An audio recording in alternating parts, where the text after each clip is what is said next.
Kyle Rittenhouse is a hero. Mr. Reagan. Kyle Rittenhouse stood up against a hostile mob in order to put out the fires of arsonists in order to save family businesses when police stood down. Kyle Rittenhouse is a hero, period. And furthermore, he is exceptionally brave. Because, you know what? True bravery is not just the ability to do something that other people can't do. Sure, sometimes that is bravery, okay? But a more profound type of bravery, I believe, is when a man does something that needs to be done, that must be done, even though that man is afraid to do it. Kyle Rittenhouse broke down on the witness stand, not because he was weak, but because he was overwhelmed by what he had gone through. And he came out of that attack alive. Kyle Rittenhouse did what had to be done. And when he broke down in that courtroom, that showed me that in his memory, he was overwhelmed by what had happened. Because probably on that day, he was being overwhelmed by what was happening to him. And yet, he still did what needed to be done. To me, that shows great bravery. That shows great heroism. Leftists on Twitter saw Kyle Rittenhouse break down in the courtroom, overwhelmed by what had happened to him, and they mocked him for it. These people disgust me. In particular, some on Twitter made jokes about Kyle Rittenhouse being sodomized in prison. This is a tweet that went viral. I believe the woman who posted it has now deleted her account. I mean, I can't find her account anywhere. Naturally, she would have received a lot of pushback on this tweet. But you know what? She's not the only one posting stuff like this. There are dozens, maybe hundreds, of twisted leftists posting tweets like this. Some leftists are saying that they think that Kyle Rittenhouse faked his witness stand breakdown. The human filth called LeBron James hypothesized that Kyle Rittenhouse used lemon head candies in order to affect the look that he had while breaking down on the witness stand. LeBron James, the great defender of the Chinese government. There are few public figures that I find more revolting than LeBron James. Ironically, the first attacker that Rittenhouse shot, Joseph Rosenbaum, was a child rapist. In fact, he was a serial child rapist of young boys, 3 of which I read were ages 9 and 11. So this guy wasn't just a bad dude. He was the worst kind of human filth. And consider that Kyle Rittenhouse was just 17, a minor, when he shot Joseph Rosenbaum. The irony is poetic. And Kyle Rittenhouse being 17 is an extremely important point, more broadly speaking. These men attacked a 17-year-old. And this is even more profound when you consider that he doesn't actually look 17. He looks like he's maybe 15.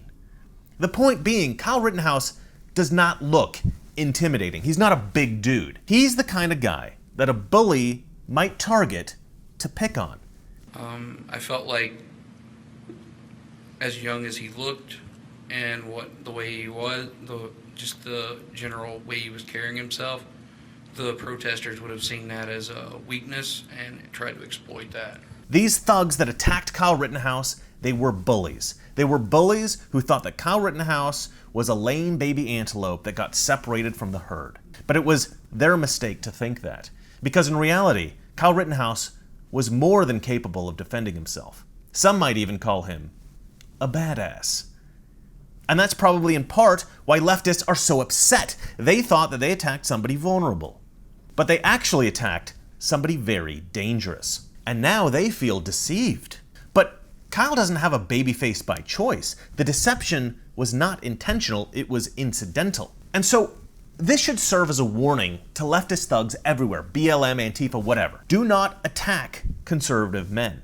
No matter how young, inexperienced, or vulnerable they may look, a conservative man can be very dangerous when attacked. Leftists hate this. They want to be the dominant ones in society. They want conservatives to live in fear of them, not the other way around. And if they can't kill us physically, well, then they want to lock us up for defending ourselves. And the prosecution appears to have gotten this message. Because, you know what? They never should have brought this case to trial in the first place. And since they have been repeatedly humiliated throughout this trial. One of their witnesses said that he even heard Joseph Rosenbaum, the first Rittenhouse attacker, say that he was going to kill Rittenhouse. Did you personally have any interactions with Mr. Rosenbaum? I got between him and Colette at one point, and then he threatened me and the defendant. I stepped in and told everybody, chill out, calm down, stop doing that. I turned and had an exchange with one of the protesters, and when I turned around, Rosenbaum was right there in front of my face, yelling and screaming, and I said, dude, back up, just chill, I don't know what your problem is. And he goes, you know what, if I catch any of you guys alone tonight, I'm going to kill you. And he said that to you? Correct. Did he say that to the defendant as well? The defendant was there, so yes. Now, the prosecution should have known that this was going to come out in court, and yet they decided to prosecute anyway. And I believe that the reason is simple. The prosecution is leftist, and they want to appease their leftist friends. They don't seem to care at all about the truth. Throughout this case, they have been intentionally trying to deceive the jury and the public. Here is the opening statement by the prosecution. Good morning, ladies and gentlemen. The evidence in this case will show that on the night of August 25th, 2020, here in our community of Kenosha, the defendant Kyle Rittenhouse, who was 17 years old at the time, had armed himself with an AR-15 style semi-automatic rifle loaded with 30 rounds in the magazine. And using that rifle, he shot and killed Joseph Rosenbaum, an unarmed man. The shot that killed Mr. Rosenbaum was a shot to the back. This occurred after the defendant chased down Mr. Rosenbaum and confronted him while wielding that AR-15. The prosecutor's opening statement describes Kyle Rittenhouse's actions as having chased a man down and shot him in the back. That's the image that they wanted to burn into the minds of the jury members and the public. They wanted people to picture Rittenhouse chasing a man down and shooting him in the back. Of course, we know that is not what happened. And they too knew that that wasn't what happened. And yet that's how they characterized it. This is beyond doing their duty as a prosecutor. This is twisting reality in order to deceive. This is beyond just laying out the facts. This is a deliberate attempt to deceive people. The detective that the prosecution called as a witness stated while on the witness stand that he is neutral, that he doesn't take sides. He said that he refers to himself as a fact finder. If I said that a detective is really kind of a truth seeker, you don't care which way the evidence goes, you just want to get it right. Would that be fair? Yeah, throughout the investigation, we referred to ourselves as the fact finders. So you're not supposed to, and I'm not saying you are, you're not supposed to take sides, correct? You're just supposed to, wherever the evidence leads you, you go. Correct, we remain neutral. I don't believe that's true. I don't believe that he is neutral. There is a variety of motivations for the police and the prosecutors to try to convict Kyle Rittenhouse. One, I think all of these people are a-hole Democrats and they want to impress their Democrat friends. Two, you've got this whole leftist mob that for some reason politicians, prosecutors, and even some police officers seem to bow to. And three, they've chosen to arrest Kyle Rittenhouse. They've chosen to prosecute Kyle Rittenhouse. And they've chosen to try to characterize him as a villain. Because of these decisions, they probably now feel locked in. They now want a conviction because that will justify their mistreatment of Kyle Rittenhouse. Basically, they don't want to admit that they were wrong. But they are wrong. They're obviously wrong. It's astonishing how wrong they are and how obvious it is. Probably the most striking moment of the entire trial was when the star witness for the prosecution, Gage Grosskreutz, admitted that he was the aggressor when he was shot by Kyle Rittenhouse. Grosskreutz admitted to pointing his gun at Rittenhouse before getting shot. It wasn't until you pointed your gun at him, advanced on him, with your gun, now your hands down, pointed at him, that he fired, right? Correct. This testimony was so devastating that one of the prosecutors dropped his head down toward his desk and put his hand up against it, shielding his eyes. Was it shame? Was it humiliation? Was it just defeat? It probably was all three. When this testimony was broadcast, Twitter blew up. Everybody was posting this moment. Case closed, trial over, Kyle Rittenhouse totally exonerated. And they're right. Kyle Rittenhouse is innocent. And you may have heard another striking fact of this case, a bizarre turn. The detective in the case testified that Assistant District Attorney Binger, the douchebag prosecuting the case, advised the police not to execute a warrant to search the phone of Gage Grosskreutz. Now, if you're a fact finder, why would you not search that phone? This could provide evidence both to incriminate Grosskreutz and to exonerate Rittenhouse. So you have two motivations for searching that phone. The only motivation not to search the phone is biased against Rittenhouse, a desire to ignore evidence, a desire to hide the truth, a desire to convict Rittenhouse based on a lie. And here's the part you may not have heard. And this is a question posed by the Gateway Pundit, and it's a very good question. They asked, why has the District Attorney's Office not charged Gage Grosskreutz with anything? It appears that he's guilty of carrying an unregistered concealed weapon, brandishing that weapon, and attempted murder. And yet, they've charged him with none of those crimes. So, I'm not really sure what the answer to this question is, but it appears that the District Attorney's Office over there in Kenosha made a deal with Gage Grosskreutz. Again, this is the man who pointed his gun at Kyle Rittenhouse's head. It looks like they made a deal with this guy. They would not prosecute him if he agreed to testify against Kyle Rittenhouse. That's what it looks like. It looks like they agreed not to charge the attacker if he agreed to testify against the man he attacked. Unbelievable. Now, there are some who have speculated that the prosecution in this case seems so incompetent that perhaps they might be trying to lose this case. They may recognize that Kyle Rittenhouse is innocent, and the theory is that they're trying to throw the case in order for justice to be served.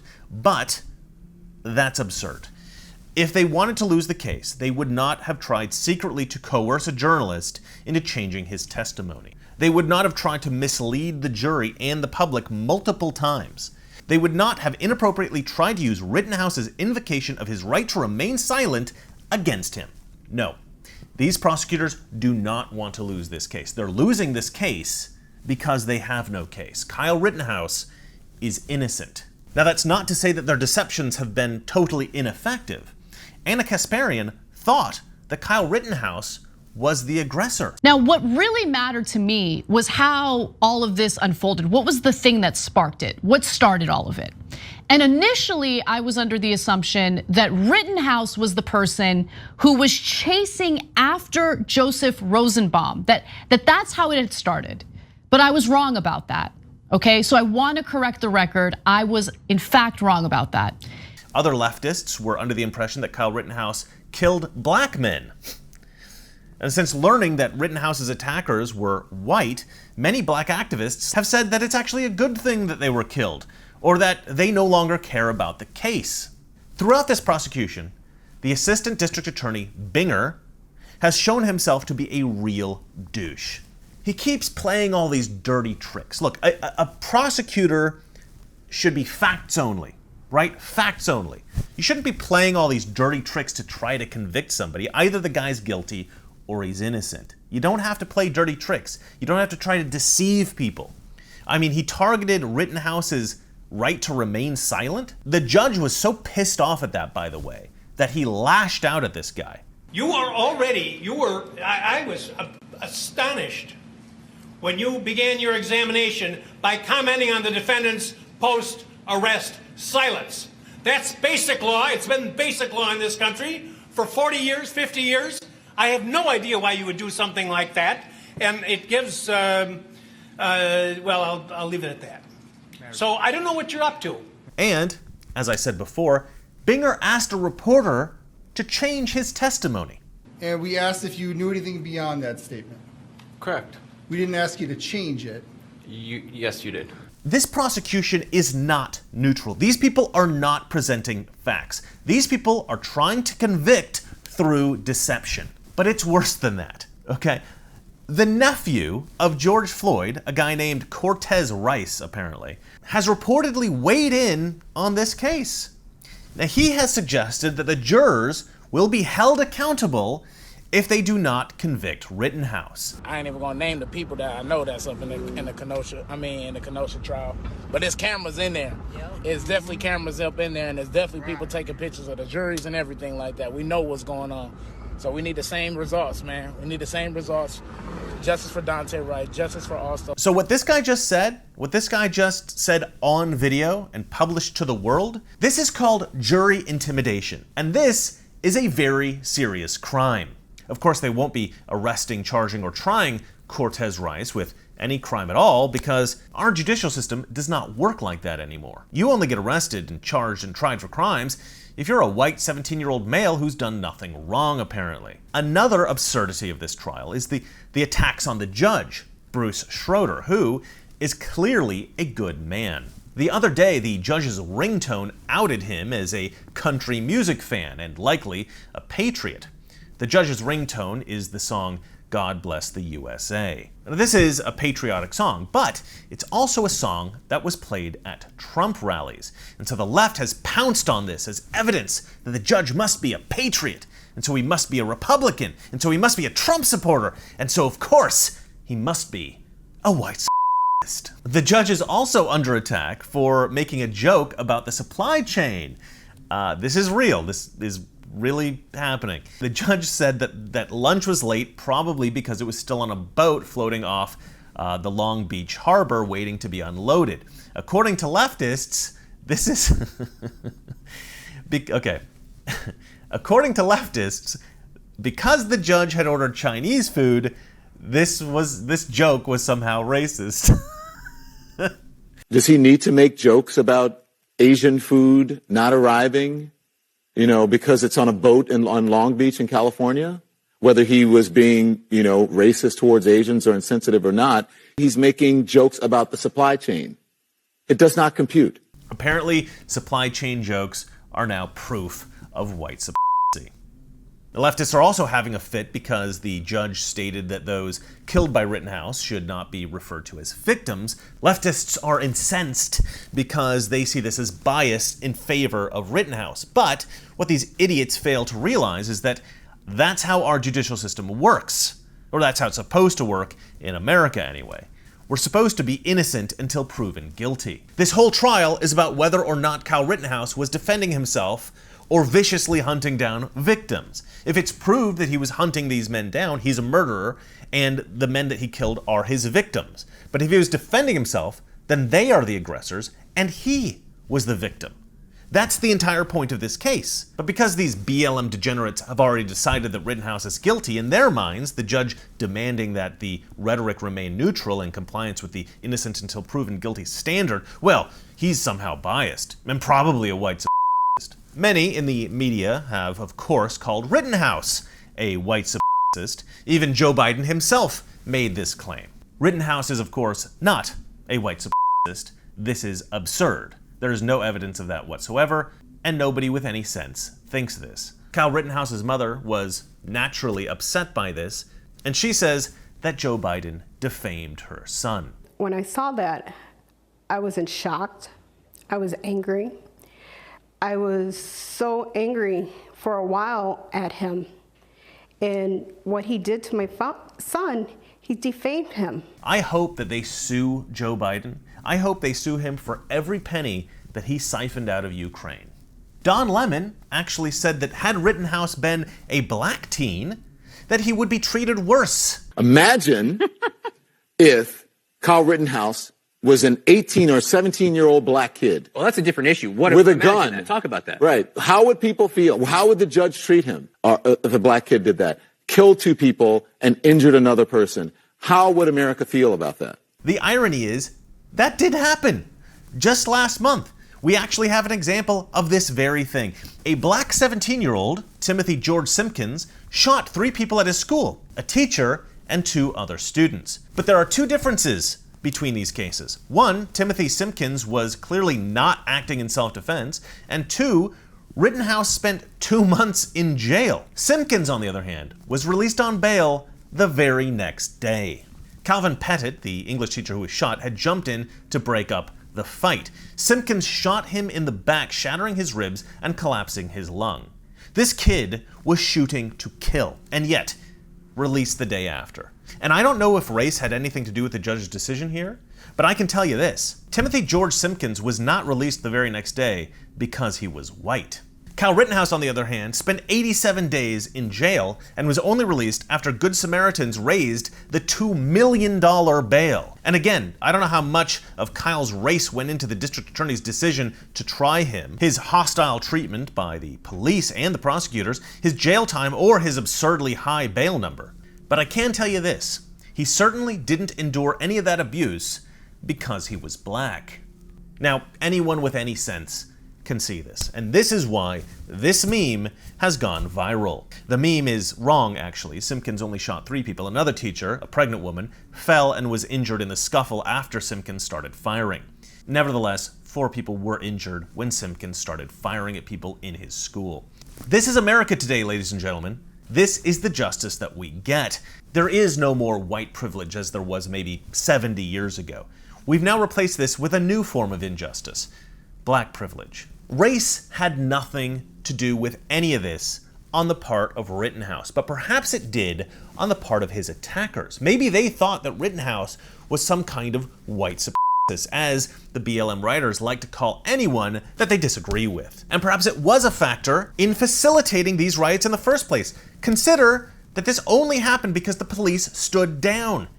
This was BLM after all. And at the time, every leftist government official seemed to think that arson, vandalism, assault, if it was in the name of George Floyd, a criminal, well, then those things are merely a form of mostly peaceful protest. Or in this case, Jacob Blake, also a criminal, who was shot by police after he picked up a knife while being detained by officers, presumably with the intent of stabbing them. And so because these mostly peaceful protesters were rioting in the name of black criminals who had been shot by police, the police just stood by and watched Kenosha burn. The police did not do their job.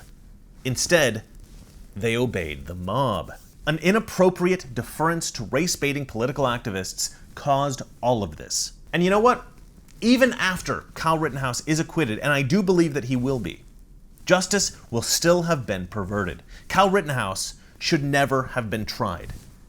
This was an open and shut case. It was clear from the beginning that it was self-defense, and it should have been dismissed by the district attorney. But they wanted to send a message. The message they wanted to send: conservatives are bad guys. BLM activists are good guys. Anybody who interferes with the woke mob will be prosecuted to the fullest extent of the law and convicted. We're going to lock you in prison and we're going to throw away the key. Well, that backfired, didn't it? This case has shown that the left are just a bunch of liars, and they will prosecute you even if you were innocent. And it also shows that at least one innocent conservative that is being persecuted by the left is a good man.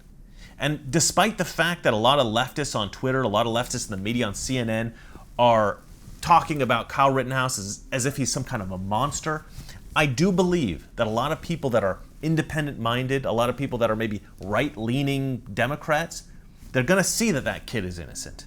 And they're going to realize that their party is a bunch of frauds. And just one more thing. To all those who say Kyle Rittenhouse should not have been there, that he was just looking for trouble, that he put himself into a dangerous situation, that he knew that he would aggravate the protesters, all that crap. The same thing could be said of any police officer who stops any crime. This is the same idiotic thinking that has allowed shoplifters to run rampant in San Francisco and other so-called progressive cities. This is the same idiotic thinking that has caused these same cities to defund their police forces, leaving them utterly deficient of an adequate police force and allowed crime levels to skyrocket, including murder. So yeah, sometimes a man has to put himself in harm's way. That's what being a man is all about. And 17-year-old Kyle Rittenhouse was more of a man than the police officers who stood by and watched Kenosha burn. And then, of course, they blasted Kyle Rittenhouse with pepper spray after he went out and defended it. Kyle Rittenhouse is a hell of a lot better than those so-called men. The real crime is that more patriots in Kenosha didn't join Kyle to stop the rioters. The truth, ladies and gentlemen, is that Kyle Rittenhouse is a hero. Well, that's it for me. And remember, it's not that our liberal friends are ignorant. It's just they know so much that is not so. Good night. This is the specter our well-meaning liberal friends refuse to face, that their policy of accommodation is appeasement. If we continue to accommodate, continue to back and retreat, therein lies the road to war. You and I know and do not believe that life is so dear and peace so sweet as to be purchased at the price of chains and slavery.